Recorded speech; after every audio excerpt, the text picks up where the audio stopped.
ओम शांति। हर रोज मुरली सुनने के लिए हमारे चैनल को सब्सक्राइब करें। 7 जुलाई 2021 की प्रातः मुरली। ओम शांति। बाप दादा मधुबन।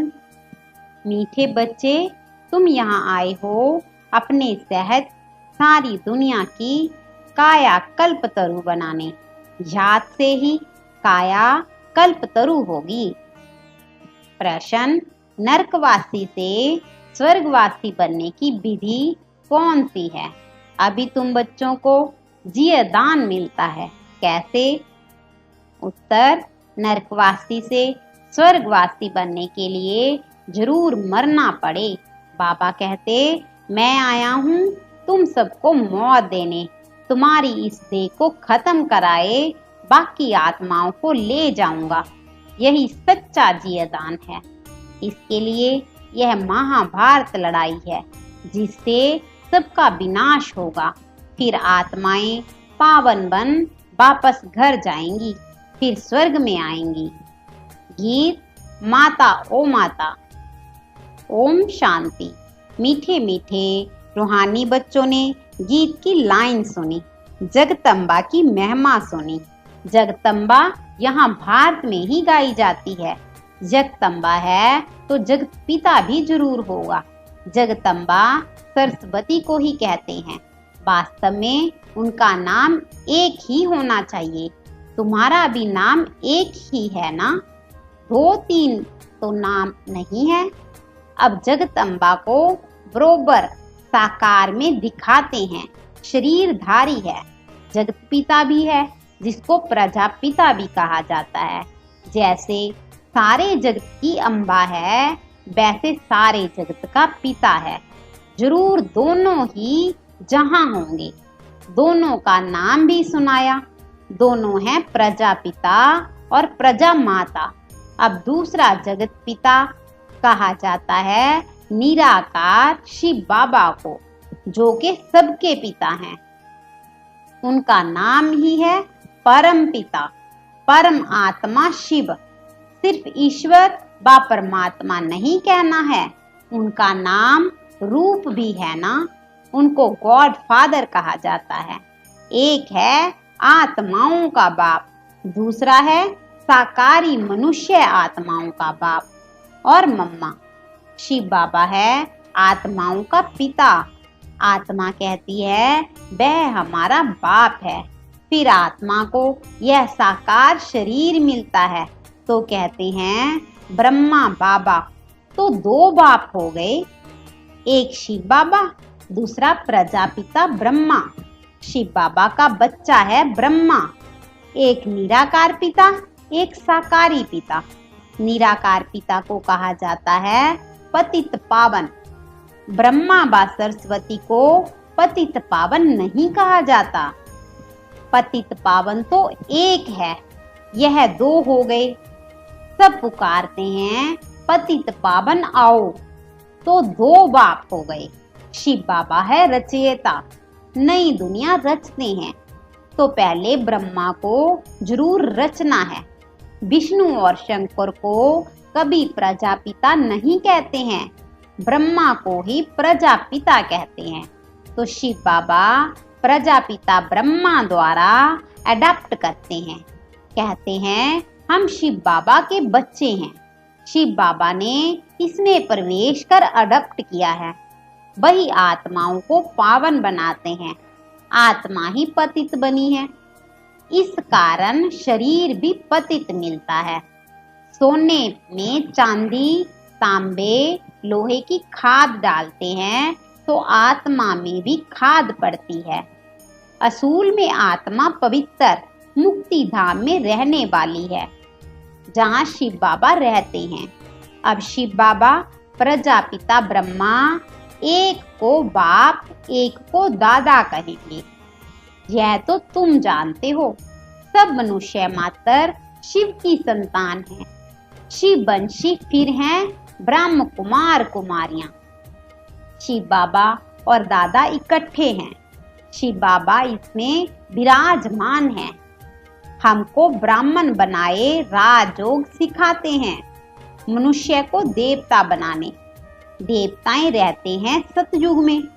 देवताओं को पतित पावन ज्ञान का सागर नहीं कहा जाता, उनको बाबा भी नहीं कहा जा सकता। अब तुम विष्णुपुरी के मालक बन रहे हो। विष्णु के दो रूप लक्ष्मी नारायण हैं। यह मनुष्य नहीं जानते। जो भक्ति करते हैं उनको दो बाप जरूर हैं। सतयुग में एक बाप होता है। वहां ऐसे नहीं कहते कि हे परमपिता परमात्मा दुख हरता सुख करता आओ। वहां तो देवी देवताओं का राज्य था।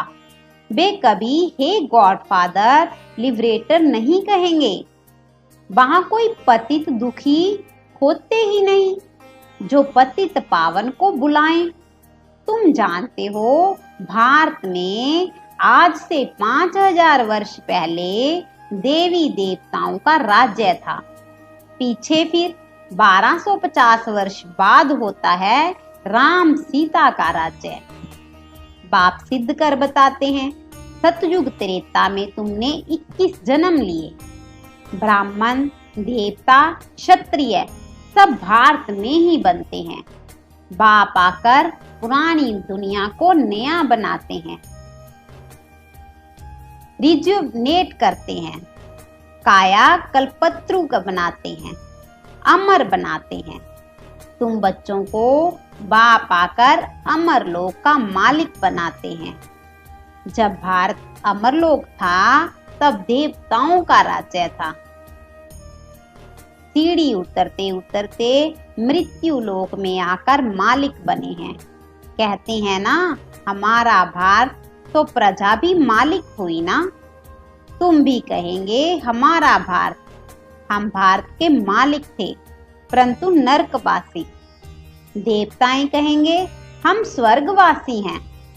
तुम भी स्वर्गवासी थे फिर 84 जन्म भोग नरकवासी बने हो। यहाँ भारत में ही शिव बाबा जन्म लेते हैं। शिवरात्रि और शिव जयंती गाई जाती है। कृष्ण जयंती भी मनाते हैं। उनकी तो बेला भी बताते हैं। फलाने समय माता के गर्भ से जन्म हुआ। सतयुग में जन्म तो जरूर माता के गर्भ से लिया होगा। कृष्ण जयंती होती है सतयुग नई दुनिया में, फिर पुनर्जन्म में आने लगा। बाबा सिर्फ एक की बात नहीं करते। कृष्णपुरी सो विष्णुपुरी। रजाएं उतरते हैं तो सारी डायनेस्टी उतरती है। उसमें राजा रानी प्रजा सब आ जाते हैं। जब चंद्रवंशी का राज्य होता है तो सूर्यवंशी का राज्य पास्ट हो गया, ट्रांसफर होकर चंद्रवंशियों को मिलता है, फिर वैश्य वंशियों को मिलता है। अब तुम समझते हो हम ब्राह्मण कुल के हैं। चोटी चोटी के ऊपर है बाप। हम पहले ब्राह्मण थे फिर शूद्र अथवा पैर बने। पैर से एकदम चोटी बनते हैं। पहले शिव बाबा फिर है चोटी। बाबा ने तुमको ब्राह्मण बनाया है। अब तुम शिव बाबा को बाबा बाबा कहते हो। इस हिसाब से पोत्रे पोत्रियां हो गए। तुम जानते हो कि हम सब ब्रह्मा की संतान हैं। ब्राह्मण ब्राह्मणियां एक बाप के हम सब बच्चे हैं। भाई बहन कब क्रिमिनल असाल्ट कर नहीं सकते। कितने ढेर बच्चे सब कहते हैं बाबा, तो इतने सब झूठे थोड़ी हो सकते।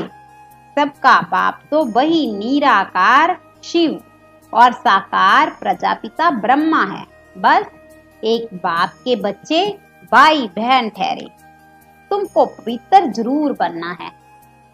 स्त्री पुरुष पवित्र कैसे बने, इसलिए यह युक्ति ड्रामा में नूंदी हुई है। यहाँ सिर्फ ब्रह्म कुमार कुमारियां हैं, कोई शूद्र कुमार कुमारी नहीं। वह है पतित शुद्ध तुच्छ बुद्धि, क्योंकि बाप को नहीं जानते हैं। कहते हैं ओ गॉड फादर, अच्छा उनका ऑक्यूपेशन पता है? नाम रूप देश काल बताओ, उनकी जीवन कहानी बताओ। अगर नहीं जानते हो तो नास्तिक ठहरे। रचयिता और रचना के आदि मध्यांत को नहीं जानते, वह है ही पतित दुनिया।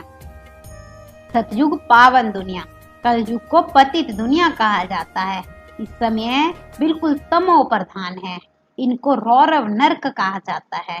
इनकी भी स्टेजेस होती हैं। द्वापर से नरक बनना शुरू होता है, फिर वृद्धि को पाता है। भक्ति भी पहले सतो प्रधान अव्यभिचारी थी, फिर सतो रजो तमो होती है। तुमने देखा होगा, जहाँ 3 रास्ते मिलते हैं उसको टिवाटा कहते हैं। उस पर तेल आदि चढ़ाते हैं, माथा झुकाते हैं। अब कहाँ शिव बाबा की पूजा, कहाँ टिवाटे की। इसको कहा जाता है तमो प्रधान भक्ति। पानी की भी पूजा की करते हैं। पतित पावनी गंगा बहुत गाते हैं। अब पतित पावन कौन? पानी की गंगा कैसे पतित पावनी हो सकती है? वह तो पानी है ना। पतित पावन तो बाप है। शिव जयंती भी भारत में होती है तो जरूर भारत में ही आता होगा पतितों को पावन देवता बनाने। ब्रह्मा तन में आकर मनुष्यों को देवता बनाते हैं। जहाँ तुम आते ही हो पतित से पावन बनने।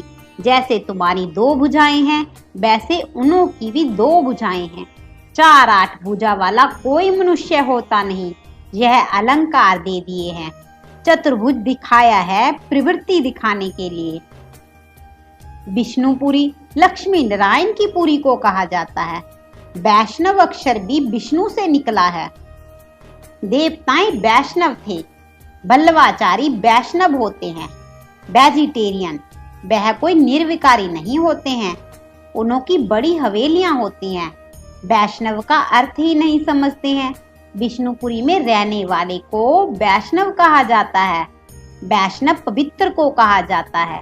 राधे कृष्ण का अलग मंदिर है, लक्ष्मी नारायण का अलग मंदिर बना दिया है। भारतवासी जानते ही नहीं कि उनों में ही क्या फर्क है। राधे कृष्ण ही लक्ष्मी नारायण बनते हैं, यह किसी को भी पता नहीं। वह है बचपन का रूप, वह है बड़ेपन का रूप।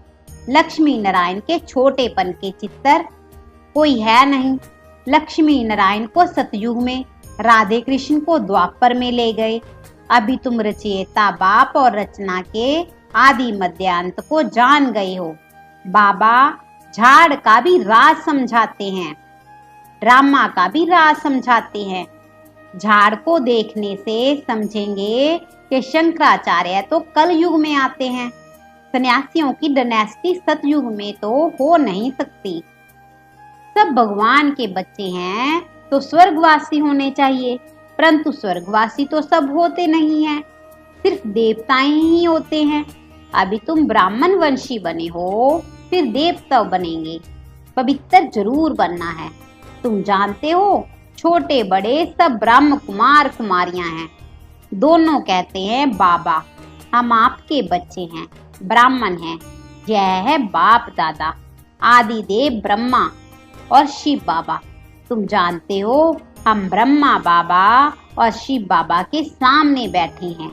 बाप कहते हैं, मुझे याद करो तो पतित से पावन बन जाएंगे। हम वर्षा शिव बाबा से लेते हैं। शिव बाबा हमारा बाप भी है, पतित पावन भी है, गुरु भी है। अब यह है संगम युग, पतित से पावन बनने का मेला। पतित पावन द्वारा ही पावन बनते हैं। संगम पर नदियों और सागरों का मेला है। नदियों का मेला तो होता नहीं। अब ज्ञान सागर और तुम आत्माओं का मेला लगता है। तुम आए हो ज्ञान सागर के पास। ज्ञान गंगाएं तुम ज्ञान के सागर से निकली हुई हो। तुम ज्ञान स्नान कराए पावन बनाते हो, योग सिखाते हो। सागर का परिचय दे तुम यहाँ ले आए हो मेले पर। इस समय तुम सब ब्राह्मण बनते हो तो तुमको 3 बाप हैं। लौकिक पिता भी है और प्रजापिता भी है, फिर शिव बाबा भी है। भक्ति मार्ग में 2 पिता होते हैं, सतयुग में 1 पिता होगा। यह समझने की बातें हैं। अभी तुम्हारी आत्मा कहती है, मेरा तो एक शिव बाबा, दूसरा ना कोई। मित्र संबंधी आदि होते हुए भी कहते हैं मेरा तो एक शिव बाबा है, उनकी याद में ही पतित से पावन बनना है। आत्मा जानती है वह हमारा बाप भी है, टीचर भी है, सतगुरु भी है। हमारी आत्मा को बाप लेने आए हैं, ब्रह्मा तन में प्रवेश कर पावन बनाते हैं। तुमको ले जाने के लिए बाप आए हैं, तुम सबको मौत देने आया हूँ। नरकवासी से स्वर्गवासी बनने के लिए जरूर मरना पड़े ना। तुम्हारी इस देह को खत्म कराए बाकी आत्माओं को ले जाऊंगा। बाप कहते हैं तुमको जिये दान देता हूँ। यह महाभारत लड़ाई है ना, सबका विनाश होगा, नहीं तो कैसे ले जाऊंगा। आत्माओं को पवित्र बनाए घर ले जाता हूँ। वह तो शांति धाम है। सतयुग आएगा तो कलयुग जरूर विनाश होगा। इसके लिए महाभारत लड़ाई मशहूर है, लगती भी है संगम पर, जबकि तुम मनुष्य से देवता बनते हो। अच्छा, मीठे मीठे सिखला दे बच्चों प्रति मात पिता बाप दादा का याद प्यार और गुड मॉर्निंग। रूहानी बाप की रूहानी बच्चों को नमस्ते, रूहानी बच्चों की रूहानी बाप को नमस्ते। शुक्रिया बाबा, शुक्रिया बाबा, शुक्रिया। धारणा के लिए मुख्य सार, ज्ञान सागर में ज्ञान स्नान कर स्वयं को पावन बनाना है। मित्र संबंधियों के साथ रहते बुद्धि में रहें। मेरा तो एक शिव बाबा, दूसरा ना कोई। विष्णुपुरी में चलने के लिए पक्का वैष्णव अर्थात पवित्र बनना है। नरक से जीते जी मरकर बुद्धि योग स्वर्ग में लगाना है। वरदान, धर्म और कर्म दोनों का ठीक बैलेंस रखने वाले दिव्य व श्रेष्ठ बुद्धिवान भव। कर्म करते समय धर्म अर्थात धारणा भी संपूर्ण हो तो धर्म और कर्म दोनों का बैलेंस ठीक होने से प्रभाव बढ़ेगा। ऐसे नहीं जब कर्म समाप्त हो तब धारणा स्मृति में आए। बुद्धि में दोनों बातों का बैलेंस ठीक हो तब कहेंगे श्रेष्ठ व दिव्य बुद्धिवान, नहीं तो साधारण बुद्धि। कर्म भी साधारण, धारणाएं भी साधारण होती हैं, तो साधारणता में समानता नहीं लानी है, लेकिन श्रेष्ठता में समानता हो। जैसे कर्म श्रेष्ठ वैसे धारणा भी श्रेष्ठ हो। स्लोगन, अपने मन बुद्धि को अनुभव की सीट पर सेट कर दो तो कभी अपसेट नहीं होंगे। स्लोगन, अपने मन बुद्धि को अनुभव की सीट पर सेट कर दो तो कभी अपसेट नहीं होंगे। ओम शांति।